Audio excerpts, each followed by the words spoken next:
কলিয়াবৰৰ ৰধলা দীৰ্ঘদিন ধৰি বিকল হৈ থকা এটা গভীৰ নলীনাদ আঁচনি আজি পুনৰ কাৰ্যক্ষম কৰি তুলিলে কলিয়াবৰ জলসিঞ্চন বিভাগে। মই দেখুৱাইছোঁ এয়া ৰধলাৰ পৰিৱেশ এনেদৰে প্ৰায় 3 বছৰ ধৰি এই আঁচনি বিকল হৈ আছিলে আৰু অৱশেষত কাৰ্যবাহী অভিযন্তাৰ নেতৃত্বত এই যি গভীৰ নলীনাদ আঁচনি পুনৰ কাৰ্যক্ষম কৰি তুলিছে। যিহেতু দীৰ্ঘদিন ধৰি এই অঞ্চলৰ ৰাইজে জলসিঞ্চনৰ পৰা দূৰত আছিলে, তেওঁলোকে জলসিঞ্চনৰ সুবিধা পোৱা নাছিলে, যাৰ বাবে কৃষি পথাৰ বা খেতি বাতি কৰোঁতে কিছু অসুবিধাৰ সৃষ্টি হৈছিল। কিন্তু অৱশেষত প্ৰায় 3 বছৰ পিছত এই গভীৰ নলীনাদ আঁচনি পুনৰ কাৰ্যক্ষম কৰি তুলিলে কলিয়াবৰ জলসিঞ্চন বিভাগে। আৰু দেখুৱাইছে এনেদৰে আজি এই পানী আঁচনি যি জলসিঞ্চন আঁচনি পুনৰ কাৰ্যক্ষম কৰি তুলিলে। ইয়াত যিহেতু কাৰ্যবাহী অভিযন্তা আছে, দেখা গৈছে দীৰ্ঘদিন ধৰি এই আঁচনি বিকল হৈ আছিল, আজি পুনৰ কাৰ্যক্ষম হয়। এইটো 3 বছৰ ধৰি বিকল হৈ আছিলে, ইলেক্ট্ৰিকেল গোটেই পাৰ্টছবিলাক বেয়া হৈ গৈছিলে। আমি চিফ ইঞ্জিনিয়াৰক লগে লগে মানে গম পাই লগে লগে জনালোঁ, চিফ ইঞ্জিনিয়াৰে আমাক গোটেই ছাপৰ্টটো দিলে আৰু আমিতো মানে মেইনটেনেঞ্চৰ আণ্ডাৰত মানে ৰিভাইভ কৰিলোঁ। আজি চলি থাকিব, ধুনীয়াকৈ চলি থাকিব। এইটো 40জনৰ পৰা 45জনমান কৃষক আছে, মই হিচাপ নামখিনি চাইছিলোঁ।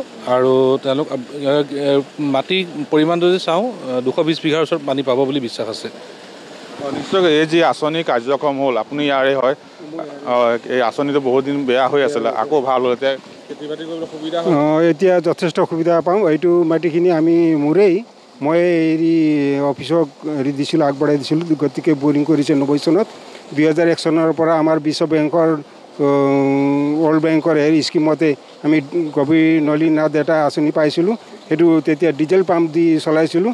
তেলৰ দাম বৃদ্ধি হোৱাৰ লগে লগে পিছত নগাঁও ইৰিগেশ্যন বিভাগে আমাক বিজুলী সংযোগ ব্যৱস্থা কৰি দিছে। গতিকে তেতিয়াৰ পৰা আমি খুব আনন্দিত আছিলোঁ, আমাৰ বিল চিল দিব নালাগে, সেইটোকে লেভি এটা দি কেবা এটা দি চলাই আছিলোঁ। গতিকে 2022 চনৰ জুলাই মাহতে অতি বেয়া হোৱাৰ কাৰণে আমি বহুত দুখিত হৈছোঁ আৰু আমাৰ বহুত ক্ষতিগ্ৰস্ত হৈছে। এই বছৰ খৰাঙৰ কাৰণে বহুত খেতি পথাৰ নষ্ট হৈ গৈছে। গতিকে তেতিয়া আমি জখলবন্ধা বিভাগলৈ আবেদন কৰি এয়া আমি পাইছোঁ। এতিয়া আমি অতি সুখী আৰু জখলবন্ধাৰ কাৰ্যবাহী অভিযন্তাক আমি কৃতজ্ঞতা জ্ঞাপন কৰিছোঁ আৰু অশেষ ধন্যবাদ দিছোঁ। আমাৰ যিহেতু এই পিছপৰা অঞ্চলত আহি পেলাই খা খবৰ বুজ লোৱাৰ কাৰণে বহুত বহুত ধন্যবাদ দি। কিমান মাটি দিয়ে পানী যোৱাৰ ব্যৱস্থা আছে? কিমান মাটি মানে বৰ্তমান নালা সকলো পথাৰত পানী যোৱাৰ ব্যৱস্থা, নালাৰ সুবিধা নাই। গতিকে আমি নাই কমেও 150 বিঘা মাটিত পানী দিয়াৰ ব্যৱস্থা আমি লৈছোঁ।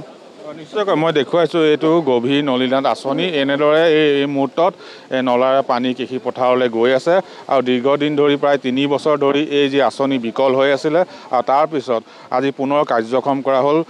জখলাবন্ধাৰ যি কলিয়াবৰ যি জলসিঞ্চন বিভাগৰ বিষয়াসকল আহিছে আৰু তেওঁলোকে এই যি আঁচনিটো পুনৰ কাৰ্যক্ষম কৰি তুলিছে আৰু এতিয়াৰ পৰা ইয়াৰ কৃষকে, ৰধলাৰ কৃষকে এতিয়া নিয়মীয়াভাৱে নিজৰ কৃষি পথাৰলৈ এই জলসিঞ্চনৰ সুবিধা লাভ কৰিব আৰু এই যি আঁচনি দীৰ্ঘদিন ধৰি বিকল হৈ আছে, সেই আঁচনি পুনৰ কাৰ্যক্ষম হৈছে। আৰু আমি দেখুৱাইছোঁ এনেদৰে এই কাৰ্যক্ষম আঁচনিৰ পৰা এনেদৰে পথাৰলৈ পানী বোৱাই দিয়া হৈছে আৰু এনেদৰে দেখা গৈছে কলিয়াবৰত দীৰ্ঘদিন ধৰি বিকল হৈ থকা এটা জলসিঞ্চন আঁচনি, গভীৰ নলীনাদ আঁচনি পুনৰ কাৰ্যক্ষম কৰি তুলিলে জলসিঞ্চন বিভাগে। তাৰপিছতে কৃষকৰ মুখত হাঁহি বিৰিং হৈছে আৰু এতিয়া পৰা তেওঁলোকে বিভিন্ন ধৰণৰ কৃষি পথাৰ, বিভিন্ন ধৰণৰ শাক পাচলিকে ধৰি বিভিন্ন ধৰণৰ খেতি বাতি কৰিবলৈ সক্ষম হ'ব। আপুনি বিচৰা বাতৰি পাব কেৱল নিউজ 18 এপত। নিউজ 18 এপ ডাউনলোড কৰিবলৈ স্কেন কৰক এই QR কোড। গুগল প্লে ষ্টৰতো পাব এই নিউজ 18 এপ।